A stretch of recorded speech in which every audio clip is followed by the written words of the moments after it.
Bonjour à tous. J'attends un petit peu que vous arriviez.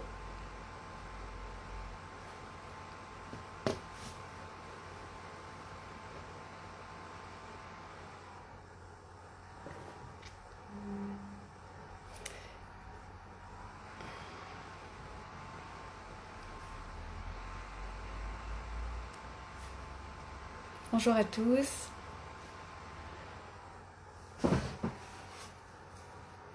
Alors, on se retrouve aujourd'hui pour un nouveau live. Ça fait un petit moment. Aujourd'hui avec Marie du compte La Salade à tout. Donc, on va parler, enfin, Marie surtout va vous parler de consommation. Je la vois qui se connecte. Donc, je vais tout de suite l'inviter.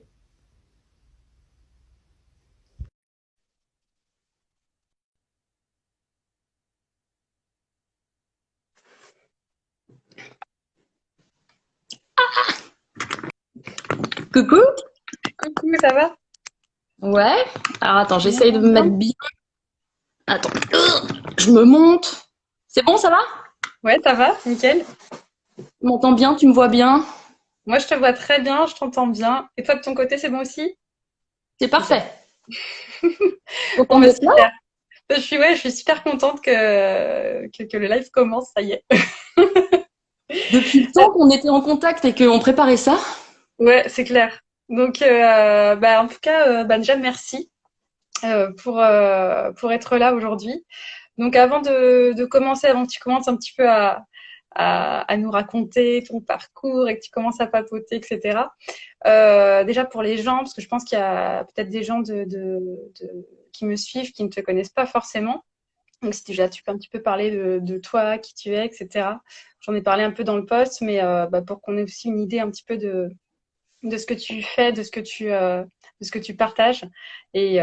Et voilà. Mais déjà, avant, je vais quand même juste repréciser pour les gens qui n'ont pas vu le post bah, que Marie, en fait, ça fait pas longtemps enfin, qu'on se connaît. Moi, j'ai découvert ton compte grâce à une amie en fait qui a partagé un de tes posts.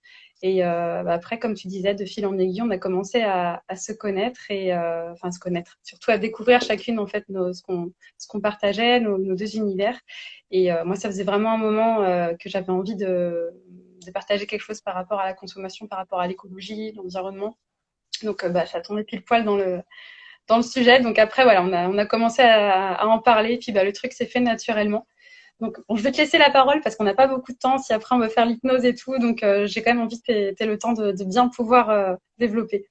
Ouais, ouais. C'est toujours la plaie hein, de se présenter. Je pense qu'on est nombreux dans ce cas-là entre les multicasquettes, les multi-trucs, les anciennes vies, les nouvelles vies. Enfin, c'est la plaie. Pour essayer de résumer grossièrement, donc moi j'étais assistante sociale dans une ancienne vie, j'étais mariée dans une ancienne vie, euh, et puis j'ai commencé à m'interroger, à me poser des questions sur la consommation en 2008, au moment de la naissance de mon fils. Donc j'ai un garçon qui a 12 ans et demi, parce que je viens d'une famille qui, enfin voilà, c'était une non-question quoi dans ma famille. Voilà, pas de conscience écologique, pas de conscience politique. Enfin voilà, ça dépend des familles, mais je viens pas du tout d'une famille militante. Donc Ok. je ne me posais absolument aucune question à ce sujet-là. J'allais faire mes courses, mon caddie de supermarché, je mangeais et point barre. Et au moment de la naissance de mon fils, il y avait à ce moment-là une polémique sur le bisphénol, là, le plastique qui Ouais. migre dans les plats, notamment dans les biberons, et la même année, polémique sur les perturbateurs endocriniens dans les cosmétiques. On commençait tout juste à en parler. Aujourd'hui, on a l'impression qu'on sait ça depuis 2000 ans, mais voilà. Ouais, c'est Et clair. pour la première fois, je me suis dit, mais en fait, il y a un problème avec notre consommation. Il se passe des trucs qu'on nous dit pas vraiment. Il y a des trucs qu'on achète sans y penser et c'est nocif. Et je pense que comme beaucoup de jeunes mamans à cette époque-là, j'avais envie de donner le meilleur, quoi, tout simplement, à mon bébé. Donc j'ai commencé à me renseigner sur ce qui serait le meilleur pour notre santé et ça allait de pair avec l'écologie. J'ai commencé à essayer de gratouiller en fait de ce côté-là, sauf que à cette époque-là, en 2008, c'était pas comme aujourd'hui. Il n'y avait pas 10 000 pages Facebook, 10 000 comptes Ouais, c'est clair. Instagram, 10 000 livres. En fait, tu avais les écolos radicaux qui vivaient dans des yourtes sans électricité, voilà, et qui limite se cousaient des habits avec des peaux de bêtes et qui te frappaient si t'achetais un truc au supermarché. Et de l'autre côté, t'avais les consommateurs lambda qui se posaient aucune question en fait. Il n'y avait pas d'entre-deux, c'était vraiment difficile. Et du coup, j'ai ouvert un blog, alors ça fait bien 6, 7 ans, non plus, 7, 8 ans que j'ai ouvert mon premier blog, après je l'ai fermé, j'en ai rouvert un autre, pour en fait documenter un peu mes recherches, mon parcours, comment en fait une meuf comme tout le monde, une jeune mère de famille qui bosse, voilà, fait quand elle essaye de trouver des solutions en fait dans sa consommation de tous les jours pour avoir un impact écologique le moins négatif, pour avoir un bon impact sur sa famille. Et ce qui nous a dénoté un peu avec Herveline, j'en parlerai plus tard d'Herveline, c'est que on avait une approche budgétaire en fait des choses. Ouais, parce que aussi à cette époque-là, il y a quelques années, 7 ans, 6 ans, il y avait et il y a encore en fait aujourd'hui beaucoup cette idée que l'écologie c'est pour les riches. Ouais. Acheter bio, c'est pour les riches, c'est cher. Moi, je peux pas. Et à un moment, voilà, exactement. Et à un moment, nous, on avait, des salaires moyens, voire bas. Hein. Herveline, elle a commencé sa démarche quand elle a eu une grosse chute de revenus. Et voilà, on arrivait à faire plein de choses et tout. Donc, on a eu envie de partager ça. Herveline et moi, on s'est croisés en fait sur les réseaux sociaux. On a vu qu'on parlait un peu de la même chose et qu'on était un peu les deux seuls à aborder les choses dans cette manière-là. Donc on s'est matchés. C'est la magie des internets. Ouais, on a fini par en 2015 créer ensemble le groupe Facebook Gestion budgétaire, entraide et minimalisme, qui aujourd'hui compte plus de 170 000 membres. Oui, voilà, donc, ouais, c'est un très gros groupe qui est géré maintenant par 12 administratrices pour que les gens s'entraident en fait dans leur consommation et au niveau du budget pour pas éclater le budget. Et voilà, on parle beaucoup minimalisme, consommation. Il y a beaucoup d'astuces et tout ça. Et on a été donc contacté par une maison d'édition à peu près à ce moment-là, quelques mois après l'ouverture du groupe. On a sorti notre premier livre qui s'appelle J'arrête de surconsommer. Voilà, 21 jours pour sauver la planète et mon porte-monnaie. Donc, on était encore beaucoup dans le budget à ce moment-là. Donc, le livre a rencontré vraiment un bon succès. Voilà. Et puis, on en a sorti un deuxième qui est sorti cette année, qui s'appelle L'abus de consommation responsable rend heureux. Parce que on s'est rendu compte que, voilà, Herveline et moi, on a toujours été dans une idée de dire l'écologie, non, c'est pas forcément chiant, c'est pas forcément austère, c'est pas forcément de la frustration, c'est pas forcément de la privation, un chemin de croix. On n'est pas obligé de faire ça comme ça, en fait. On a le droit de rigoler, on a le droit de se marrer de nos erreurs et de nos ratés, on a le droit de chercher, on a le droit de tâtonner. On a même le droit de faire des pas en arrière. Nous, avec la culpabilité, c'est pas du tout notre meilleure copine. C'est la culpabilité, ça nous frise un peu, quoi, parce que en fait, c'est un blocage, la culpabilité. Et voilà. Et du coup, au quotidien, voilà, ce que j'essaye de faire, c'est de faire réfléchir les personnes à leur consommation, à ce qu'ils achètent vraiment dans leur quotidien, comme porte d'entrée pour réfléchir à des problématiques beaucoup plus larges, parce que quand on commence à regarder en fait finalement les objets qu'il y a chez nous, ce qu'on mange, ce qu'on achète, ça nous parle du monde en fait dans lequel on vit.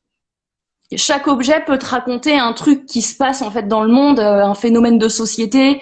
Donc voilà, on essaye d'amener ça d'une manière qui soit à la fois de l'information, de la réflexion et pas trop culpabilisante. Et en même temps, de comment on peut prendre notre responsabilité par rapport à ça. C'est chaud. C'est là notre part de responsabilité aussi, quoi. C'est souvent là aussi où on ferme les yeux et sans vouloir culpabiliser. Hein, moi la première, mais parfois on ferme les yeux alors que justement on a aussi notre part de responsabilité. Oui. Et en fait, on préfère prendre les choses sous le biais de essaye de t'aligner avec tes valeurs, tu verras, tu vas kiffer. Plutôt que c'est pas bien ce que tu fais, ah non là c'est nul, oh non là tu pourrais faire un effort, voilà. Parce qu'en fait on s'est rendu compte que d'aller vers cette démarche, au lieu d'être des sacrifices du genre non, j'achète pas ça alors que j'adorais ça, alors quand même je suis frustrée, machin. Au contraire, ça apporte une grande satisfaction personnelle et en fait du coup notre deuxième bouquin est plus orienté vers le développement personnel que vers la consommation pure. En fait, c'est voilà, c'est gérer sa consommation comme presque outil de développement personnel. Et du coup, on y a développé la méthode bisou. Oui, alors, oui, j'ai hâte de. Défraye la chronique. En fait, mais elle est géniale cette méthode. Enfin, excuse-moi, mais elle balaye en fait tous les aspects de notre consommation. C'est vraiment un outil de poche quoi que tu as dans un coin de ton cerveau tout le temps qui aide tout le temps quoi. La méthode bisou, en fait, on a pris chaque lettre du mot bisou et du coup, on en a fait les 5 questions à se poser avant chaque achat quand on a une envie d'achat. Le B, c'est besoin. À quel besoin cet achat répond-il chez moi? Donc là, on attaque fort, direct, dès le début, avec les besoins, nos besoins psychologiques en fait, nos besoins affectifs, nos besoins de nous conformer, nos besoins d'être sécurisés, notre besoin d'être aimé, parce que personne n'en parle de ça en fait. Dans la consommation, personne n'en parle en fait. On va te dire oui, mais pour l'écologie quand même, les pauvres animaux, nanani, ou alors, enfin voilà, on va donner beaucoup d'informations, mais on va pas s'intéresser au ressenti des gens en fait. Et primordial pour réfléchir sa consommation en fait. Donc voilà, le B de besoin, on part vraiment sur les besoins psycho-affectifs.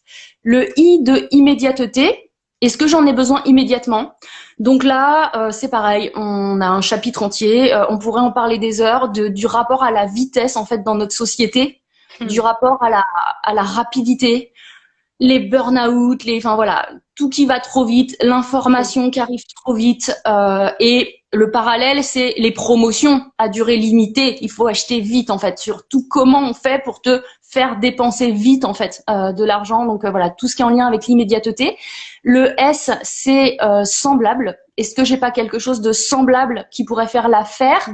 Là, on va partir vraiment de plutôt des questions de minimalisme. Là, on est plus vraiment sur une question conso quoi. C'est-à-dire plutôt que d'acheter neuf. Est-ce que je peux utiliser quelque chose que j'ai déjà? Est-ce que on peut me le prêter? Est-ce que quelqu'un peut me le donner? Est-ce que je peux le louer pour éviter de l'acheter? Est-ce que je peux l'acheter avec mes voisins pour faire un achat commun? Enfin voilà, c'est toutes les astuces qu'on peut trouver pour pas acheter neuf. Le O, c'est le O de origine. Et en fait, souvent, voilà, dans l'écologie, on parle que du O en fait. Mais tu vois, nous, on balaye d'autres aspects. Quelle est l'origine de ce produit? Bon, bah alors là, pareil. Où est-ce qu'il a été fabriqué? Est-ce qu'il a traversé tout le globe pour arriver jusqu'à moi? Qui l'a fabriqué? Dans quelles conditions? Est-ce qu'il y a du droit du travail quelque part? Est-ce qu'il n'y a pas un petit peu d'exploitation? En quelle matière c'est fabriqué? Est-ce que c'est une matière qui nécessite beaucoup de ressources naturelles? Enfin, voilà. Et c'est vrai qu'on parle souvent que du haut en fait. C'est souvent ça qui est mis en avant. Ouais, bah oui. C'est génial, mais c'est vrai qu'il n'y a pas tous les autres aspects qui sont forcément mis en avant. Ouais. Et le U de utilité, là, on va plus interroger la notion de progrès et la notion de qu'est-ce que ça va nous apporter réellement en fait dans notre vie de tous les jours. Est-ce que c'est un truc que je vais acheter, je vais m'en servir une fois, ou bien est-ce que ça va réellement vraiment changer mon bien-être dans mon quotidien. Et le progrès d'ailleurs, qu'est-ce que c'est? Est-ce que voilà tous les derniers gadgets machin, à quel point on en a besoin? Là, on est vraiment sur les questions de qu'est-ce qu'on nous a mis en fait dans la tête pour nous créer des faux besoins quoi. Donc voilà. Ouais. Donc voilà, en fait, une fois qu'on a balayé ces 5 questions, finalement, on a une grille d'analyse qui est quand même pas mal complète. La méthode bisou, elle sert pas à rien acheter, à plus rien acheter du tout en fait. Ça c'est, enfin, je veux dire, c'est pas possible. Mais elle nous donne une grille d'analyse pour acheter plutôt en conscience en fait. C'est ce qu'on explique en fait. La méthode bisou, c'est plutôt un outil pour acheter en conscience. Et donc voilà, que dire de plus? Bon, autrement, j'ai monté mon entreprise du coup. Enfin voilà. Avec le premier livre, le blog, alors les réseaux sociaux. Sur Instagram, ça fait un peu plus d'1 an que je suis dessus, mais j'étais déjà sur Facebook avant. C'était trop, quoi. C'était trop. J'avais une double vie, en fait. Et bah ouais. Non mais oui.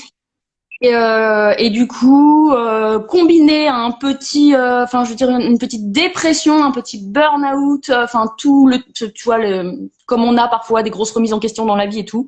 Après ça, je me suis dit, bah voilà, je veux faire que ça. Je me lance dans. J'avais aucune idée de comment, mais voilà. Maintenant, ma vie, ça serait ça, en fait, ça serait de diffuser. De diffuser ce message et de vivre une vie plus slow et plus alignée, en fait, avec mes valeurs. Donc c'est comme ça que j'ai monté ma petite entreprise et que maintenant je donne des conférences, j'écris pour des magazines en ligne, je crée du contenu pour moi, je travaille avec des marques éthiques et voilà, j'arrive à faire mon petit machin pour être autonome. Et tu parlais tout à l'heure en amenant vers la consommation, en disant qu'évidemment, tu prenais la consommation comme porte d'entrée, mais que ça amenait sur plein d'autres choses. Est-ce que tu peux aussi peut-être développer sur justement tous les autres sujets, en fait, parce que comme j'ai vu certains de tes posts récemment, ça parle aussi de plein d'autres choses, donc ça peut être intéressant aussi, même si c'est pas le thème précis du live aujourd'hui, mais je pense que quelque part ça se regroupe en fait. Donc, Ouais. En fait, il suffit de, je sais pas, de regarder son dernier caddie.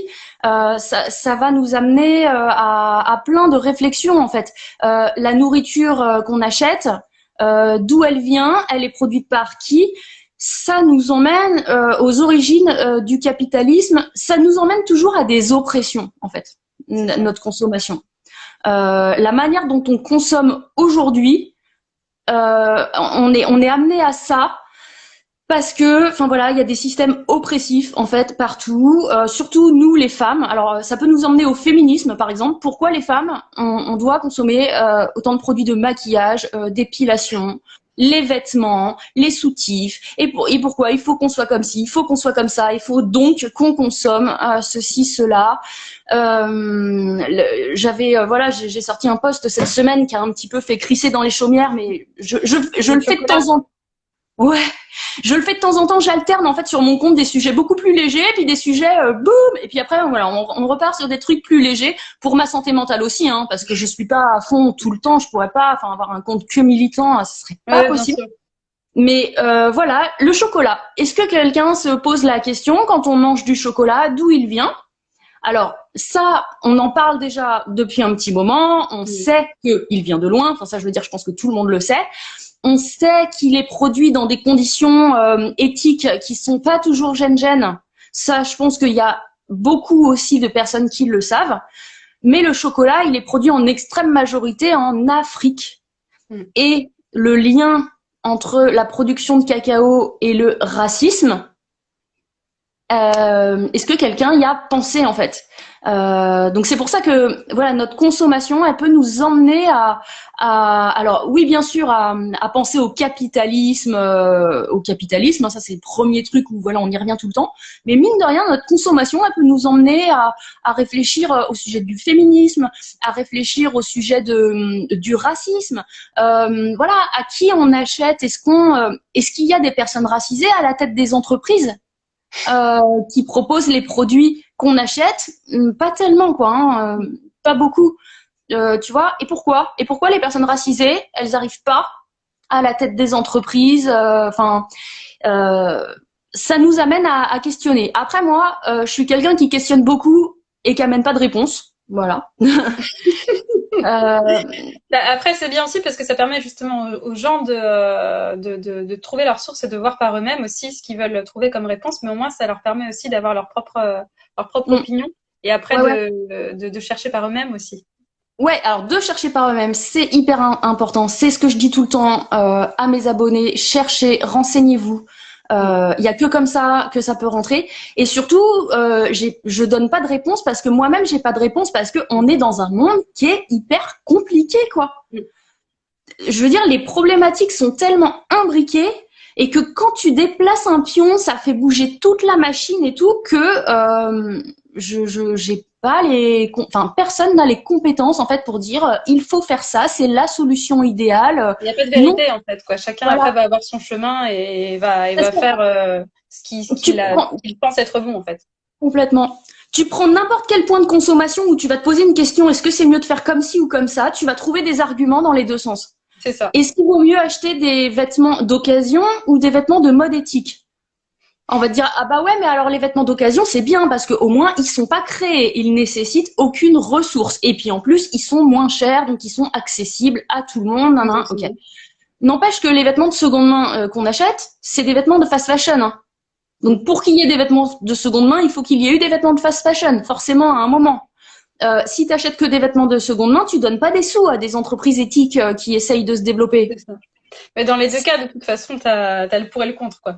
Pas de réponse idéale. Pareil pour les livres d'occasion. Moi, ça me touche d'autant plus que je suis autrice.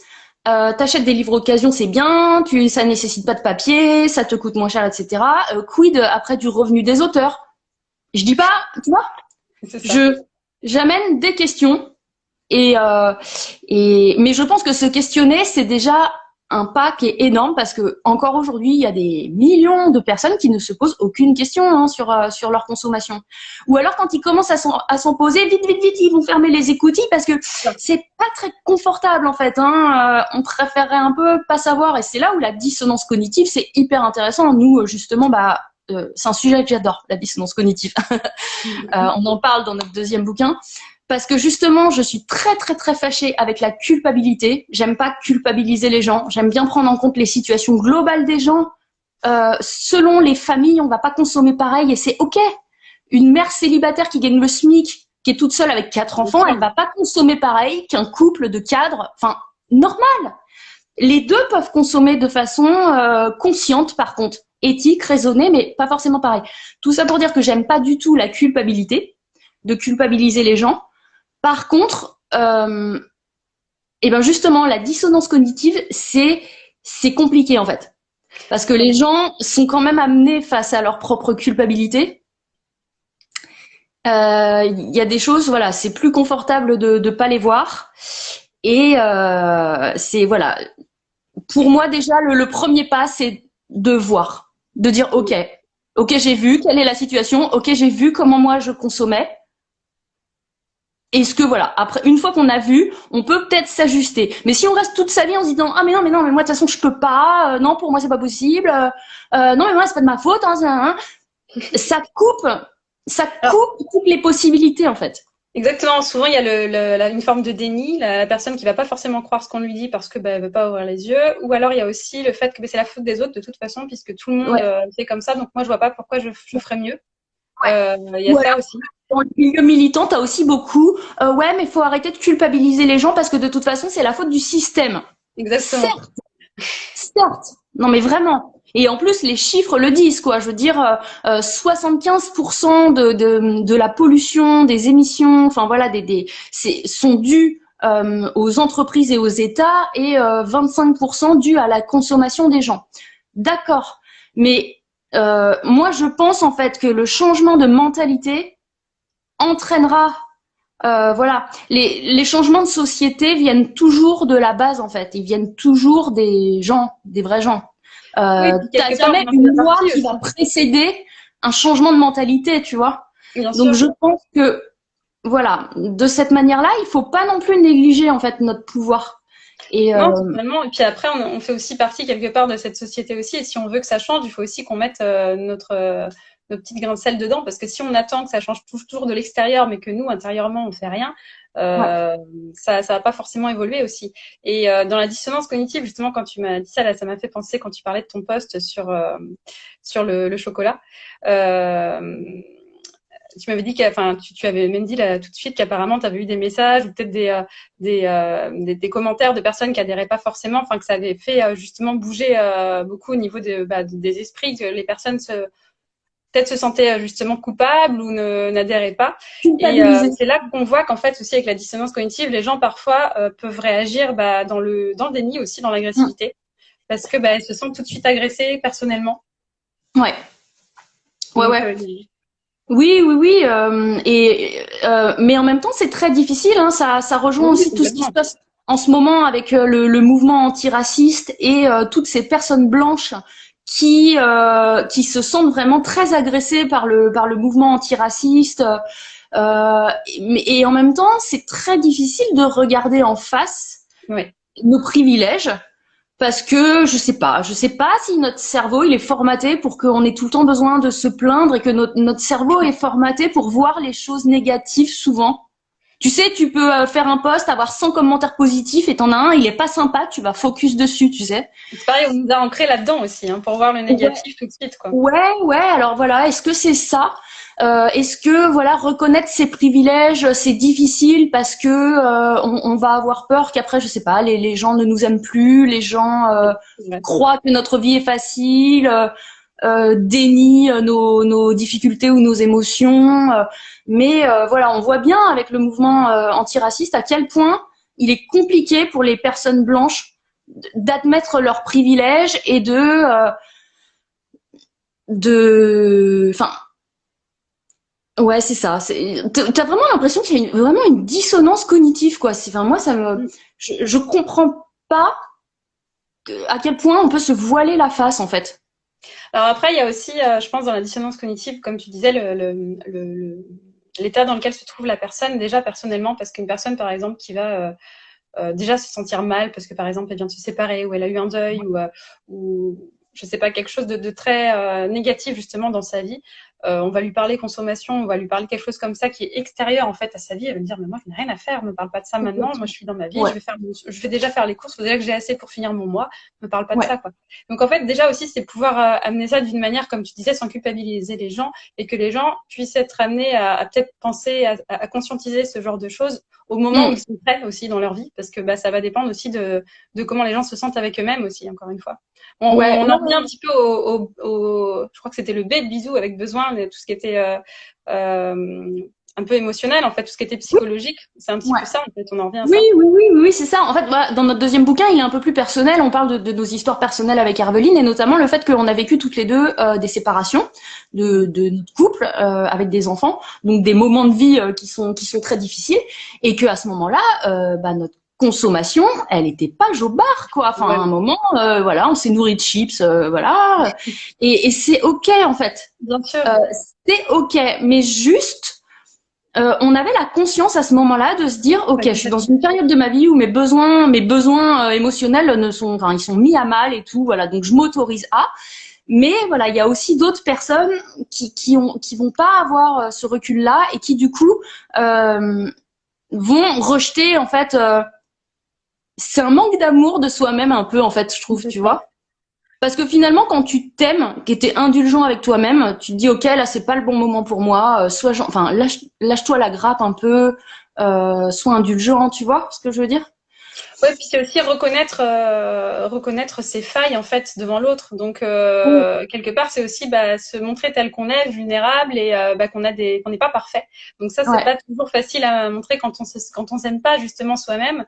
Bah, ouais, comment montrer aux autres qu'on n'est pas parfait si on a déjà envie de leur montrer une image qui n'est pas la nôtre, quoi. ouais. Donc c'est pas évident en fait. C'est pour ça que je trouve que ce sujet il est hyper intéressant en fait. Ouais, il est passionnant et ça nous ramène à, enfin, une fois que t'as mis le doigt un peu sur ta dissonance cognitive, alors c'est pas pour ça que forcément tu vas réussir à la résoudre, hein. Moi, ma pire dissonance cognitive, c'est que je fume. D'accord. Avec tout ce que je fais de toute ma vie, de ce que je raconte et tout, je fume. On est dans la dissonance la plus totale. Mais tu Bon, lis. voilà, un moment ça viendra peut-être.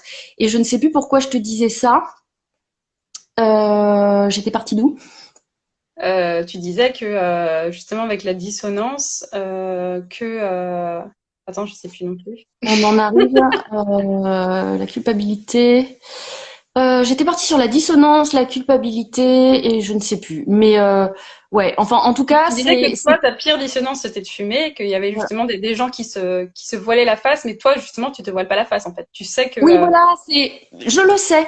Voilà.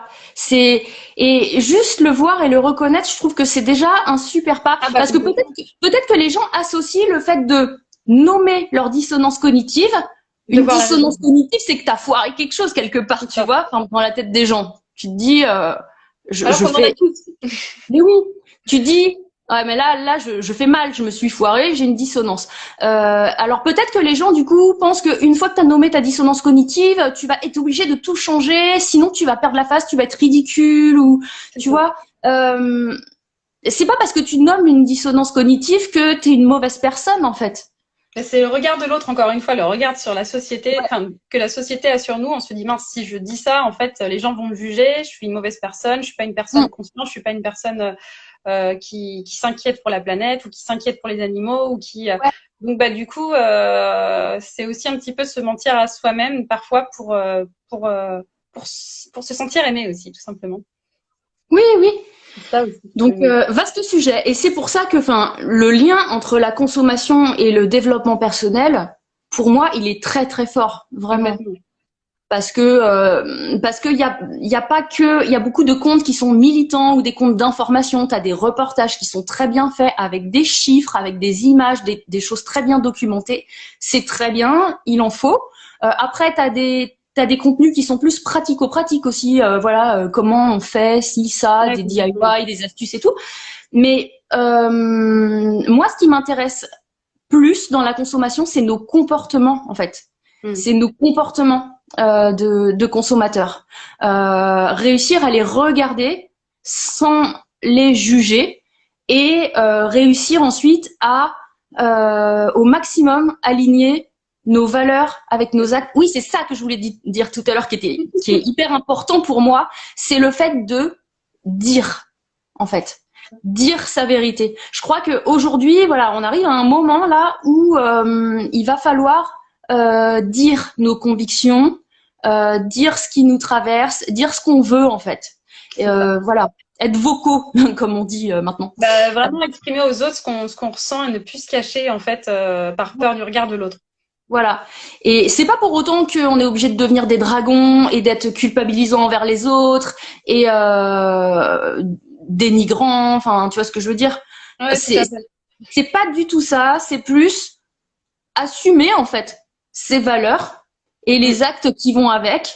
Euh, il peut arriver dans une démarche comme ça que du coup, oui, les personnes puissent culpabiliser de pas faire. Mais c'est pas obligé. Enfin, je lis beaucoup de témoignages de gens qui disent oui, moi depuis que j'ai changé ma consommation, ça crisse dans mes relations, nanana. Mais c'est pas obligé en fait. Moi, ça m'est pas arrivé par exemple. Bah, Parce que voilà, en fait, je pense que les gens, tant que tu les emmerdes pas à c'est ça. leur dire ce qu'ils doivent faire, C'est enfin, quand tu essaies la de meilleure. convaincre les gens que là, ça peut devenir conflictuel parce que toi-même, Ouais, tu essayes d'apporter ta propre vérité aux autres qui n'est pas forcément la leur, en fait. Donc, ouais, ouais. Donc voilà, moi je pense que l'exemple c'est important et c'est pour ça que je partage beaucoup en fait de mon quotidien, de ma manière de penser, de mes réussites, de mes ratés, de mes, enfin voilà, de juste montrer que et que c'est pour ça aussi que je pose plus de questions que j'amène de réponses en fait. Je pense que ça marche mieux mm. comme Ouais, ça. tout à fait. Mais je vois Voilà. qu'il y a un petit commentaire de Florence que je connais. Alors, je sais pas, il y a eu sûrement peut-être des commentaires avant, j'avais pas vu les messages. Je regarde s'il y a autre chose avant. Euh, c'est pas très facile à lire les messages. Voilà. Ouais. Oui, je ressors de mon magasin bio. La plupart des fruits viennent d'Espagne. Dans un hypermarché, les fruits bio viennent de France, mais c'est un dilemme. Ah oui, c'est ça. C'est Oui, exactement ça. voilà. C'est ça. Alors après, pour les fruits et légumes, la question est vite répondue quand tu peux avoir un producteur local, tout Oui, simplement. complètement. Voilà, refaire marcher le local, c'est vraiment quelque chose qui tue le capitalisme. Hein. Petite astuce pour tuer le capitalisme en 10 points, consommer près de chez vous, vraiment le plus possible. Mais c'est pas facile pour tout le monde. Hein. Pas toujours possible. Selon les coins, il y a des gens, ils sont obligés de faire 40 kilomètres là pour aller trouver un producteur de légumes. C'est ça. On en revient toujours à la même chose. On a des systèmes de valeurs qui sont différents les uns des autres. Par exemple, pour l'alimentation, il y a des gens pour qui le bien-être animal, c'est la valeur première. Il y aura rien qui passera au-dessus. Il y a des gens qui vont dire oui, mais moi je préfère acheter de la viande qui vient d'un petit élevage, gna gna gna, tu vois. Bon, moi je suis végétarienne à tendance végane, hein, donc ça me parle pas. Mais on n'a pas nos échelles de valeurs, il y a plusieurs valeurs qui existent un peu pour tout le monde. Tu as le véganisme, tu as le made in France, voilà, tu as le local, tu as le bio, tu as le fait de faire travailler des petites entreprises, tu as le fait de faire travailler par exemple des femmes, voilà, dans ta consommation, tu peux mettre l'intention, tu vois, Mm. sur des valeurs qui te tiennent à cœur, mais on n'a pas tous les mêmes dans On le n'a même pas tous ordre. les mêmes, et puis après, ça peut changer aussi. Je vois, moi, par exemple, au début, c'était vraiment une conscience par rapport aux animaux, plutôt pour le bien-être Ouais, animal que j'avais commencé à m'intéresser à tout ça.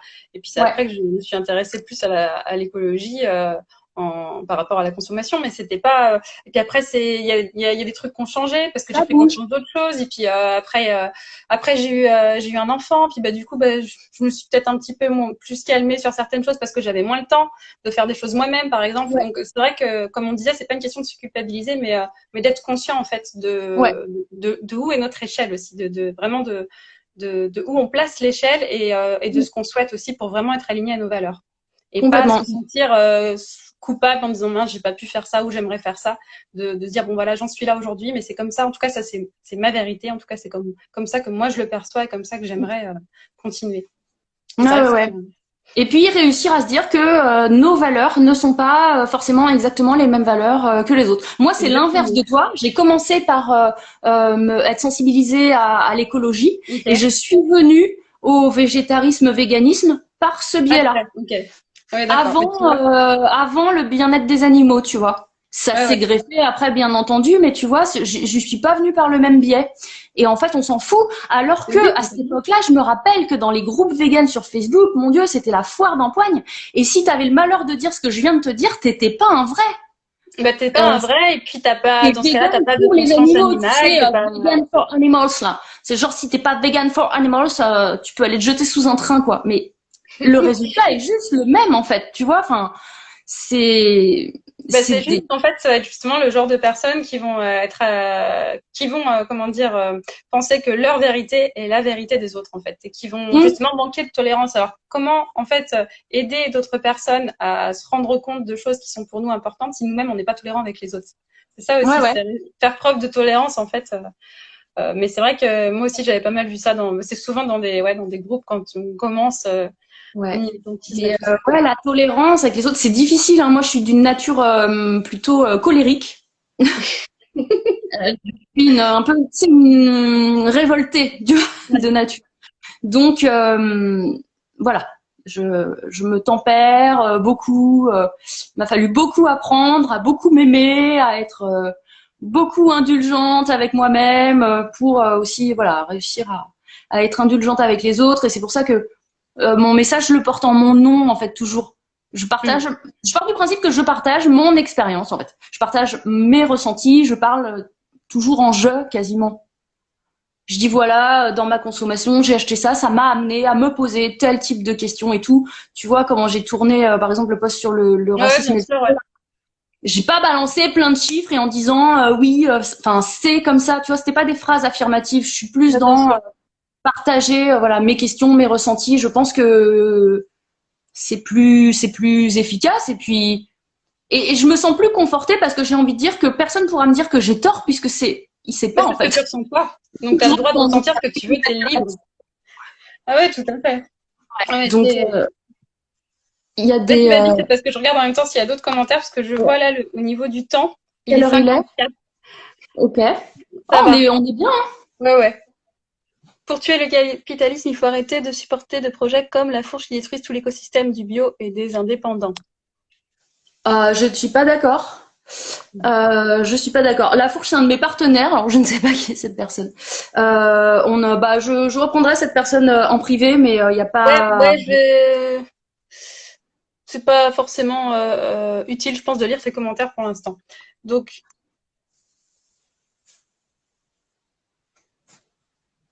ouais, voilà. Bon, c'est des commentaires. Ouais, ok. Je comprends pas trop, en fait. D'accord. Bon, on migre. Ouais. On va migrer donc sur ton compte Ouais. et on se retrouve du coup pour l'hypnose. Ouais. Attends, quelle heure il est? 55. On avait dit à Je. 5 heures pile. Ouais, on avait dit à 5 heures Wow. pile. Donc j'ouvre à 5 heures. Ok. Pause pipi. Ok. Ok, À tout super. À toutes. comment ça va? Non, je peux pas fermer. C'est moi qui m'en vais. Oui.